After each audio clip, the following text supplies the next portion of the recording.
Since childhood, Nora was different from her peers because she had a lot of weight. The girl considered herself inferior and tried her best to become like everyone else, but she could not for long sit on a diet or refuse her favorite calorie-dense foods.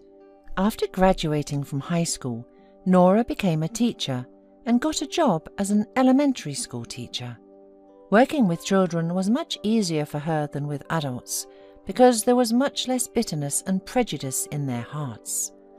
Nora was very clumsy, and that was another reason for her reticence. Mockery from others did not leave Nora at work either. She always had the oddest things happen to her, dropping magazines or wiping a chalkboard with her back. Her colleagues laughed at her and asked her to be more careful, since she was, after all, working with children. Nora tried her best. Some of the older students teased her behind her back, but she tried not to take offense, and in general she did not notice the mockery in her direction. One day, the junior classes were sent on a trip to the sights of the city, which had important historical value. The children were noisy and it was hard to keep track of everyone. Although there were several accompanying adults, Nora watched her class closely. She was telling them about the monument that stood near the lake. Suddenly she heard her colleagues scream. "What happened?" she asked. "Tommy Ryan is missing." "He's at the lake," shouted somebody, and everyone rushed to the lake. The boy was standing on the bridge, but apparently he was very frightened when the teacher started calling for him because he stumbled and fell into the lake. Nora's heart practically stopped. She wasn't good at swimming, and now that the child was drowning, there was no doubt she had to jump. "Watch my kids!" yelled Nora, and hurried toward the lake. She stepped on something sharp and felt a sharp pain in her leg, but she did not stop to figure out what happened. Time was ticking by the seconds. When she reached the child, who was already exhausted and had time to sob up water, Nora grabbed him and dragged him to shore. Her body did not want to obey, and the pain in her leg was only getting worse.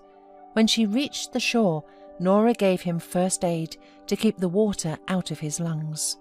Someone from the onlookers managed to call an ambulance. Nora was anxious about the children who were in her care. It was important to her to make sure they all made it home alive and well, but her mind slowly fogged, and she lost consciousness. Nora regained consciousness in the hospital room. The woman moved her leg, but it hurt a lot.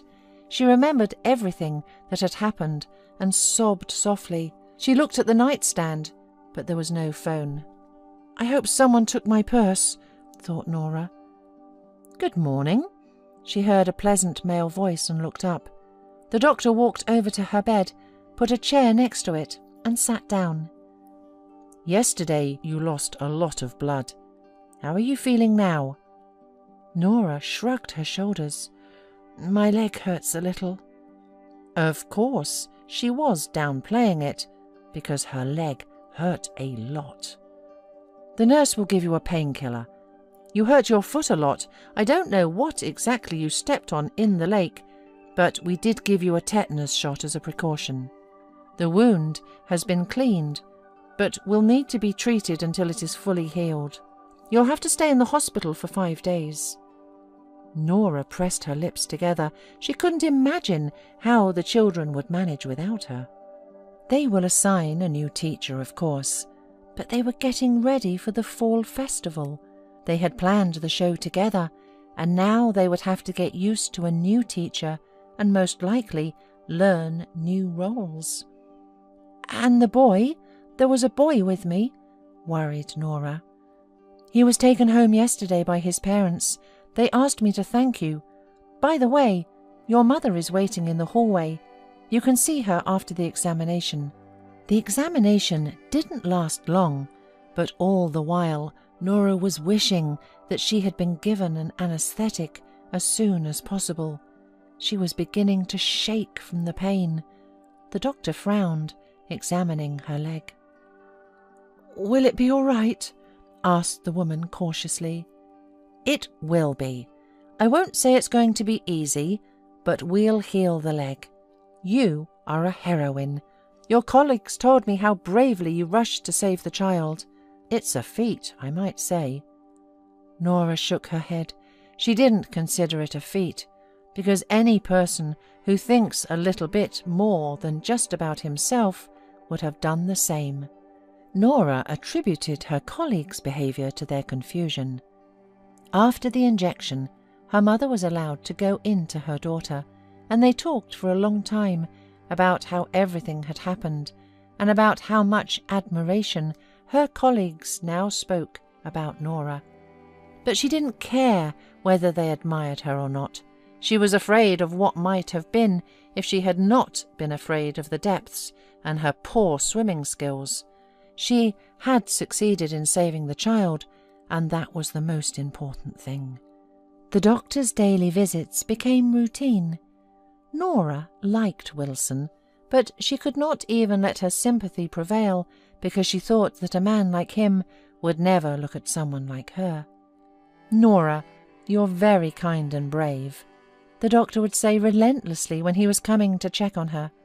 From time to time, she even managed to talk to him about subjects distant from treatment, and Nora put such moments aside, not hoping that she would ever be able to talk to such a nice man again about the fall festival or about the kennels for homeless animals that she was actively helping. "If possible, I'd take them all, but it's impossible to keep big dogs in an apartment. He needs a lot of space and freedom," she said. Wilson smiled and nodded. After a week, the wound began to heal vigorously. There was no more pain, but Nora could only walk with a limp. The stitches were removed, and Nora was discharged home. The next day she went back to work, although she was advised to stay home on sick leave for a little longer. But Nora had absolutely no desire to stay inside four walls. At school, the woman noticed that the attitude toward her had drastically changed. Colleagues would come up to her and ask how she was doing, and students would look at her with a kind of pride, as if she was an idol for them. She was glad that now no one would make jokes about her. Nora thought of Wilson every day. She missed talking to him and his warm smiles. She was sad, but realized that it was unlikely that anything could have worked out between them. A month later, the young woman went to the kennel to volunteer and spend time with the animals she missed so much. To her great surprise, she met Wilson there. "Hello, Nora. I decided to take your advice. Communicating with animals can really save from loneliness." He smiled. "Hello. How nice of you." A happy smile appeared on the woman's lips. "You've lost quite a bit of weight. Are you okay? How is your leg?" the doctor asked anxiously. "Thank you for your efforts. I have almost stopped limping," replied Nora, and mentally added that she had lost weight from unrequited love. "By the way, Nora, I've missed talking to you. Let's go to a cafe and have coffee." "Aren't you embarrassed by my clumsiness and obesity?" she asked, afraid to call things by their proper names. "Should it be embarrassing? You're beautiful, and I've never met a girl more human and gentler than you." It was hard for Nora to believe that this was really happening to her.